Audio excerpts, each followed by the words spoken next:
Hi, I'm Gemma. Welcome to the Create Studio channel. Today I'm making a fun project with rocks. In fact, this whole month we're featuring rocks as part of rocks and seashells as part of our spotlight on rocks and seashells this month, and spotlighting in general, where each month we look at a different kind of material that's used day to day and that we have around us so that we can focus on things we can reuse it for.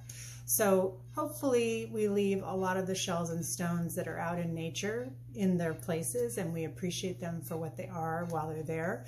But inevitably we do have some rocks and shells at home. So today I've got a project with just the rocks, as I said, and this is kind of a throwback to something I learned about my grandfather long before I was born.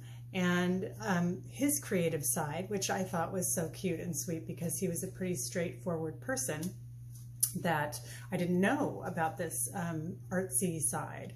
But I'm using a little bit of cardboard, so I just took a box that I cut into a smaller piece. So this is going to be a base, and you're going to want to have a hot glue gun because this is going to help make the scene, whatever scene you make with your rocks. I'm going to make a really quick scene with rocks. I do have a few googly eyes and a couple of buttons, so if you have something like that. But I just want to get you started with the idea, and then you take it from there with your own imagination. So I'm going to put some hot glue, but actually before I start that, there are different things you can do with a rock scene.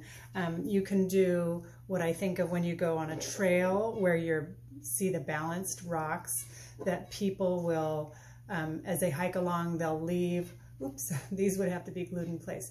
They'll leave a rock to say, oh, I was there, hi, you were there too. So this is something you could glue together, kind of a Zen rock formation.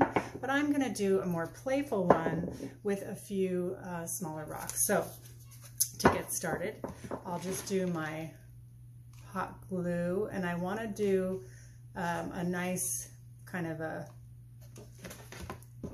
batch of glue, and I'm going to put this one on this way. The thing is, this should stay pretty easily, but rocks are heavy, so if you have one that you're gluing down and it has to lean or be away from the base, you may have to hold it until the glue sets if you are constructing with hot glue, which is what I recommend for this project. Then I'm just kind of letting it go where it's going to go, so I'm going to do my second one there, and this one I've got hot glue hanging on me.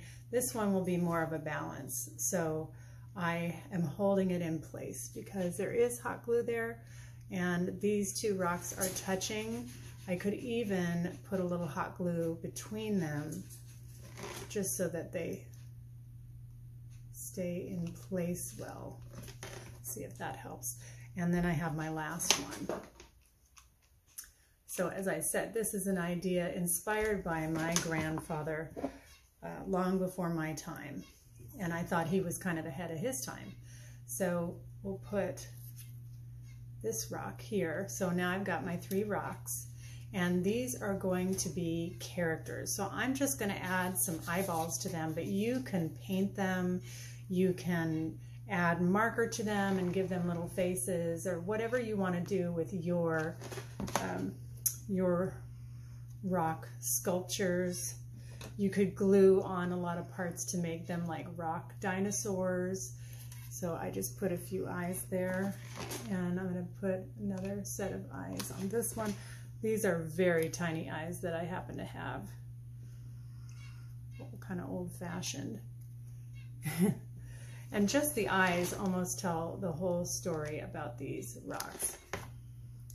So we are almost done. If I can get these last little eyeballs stuck on. There we go.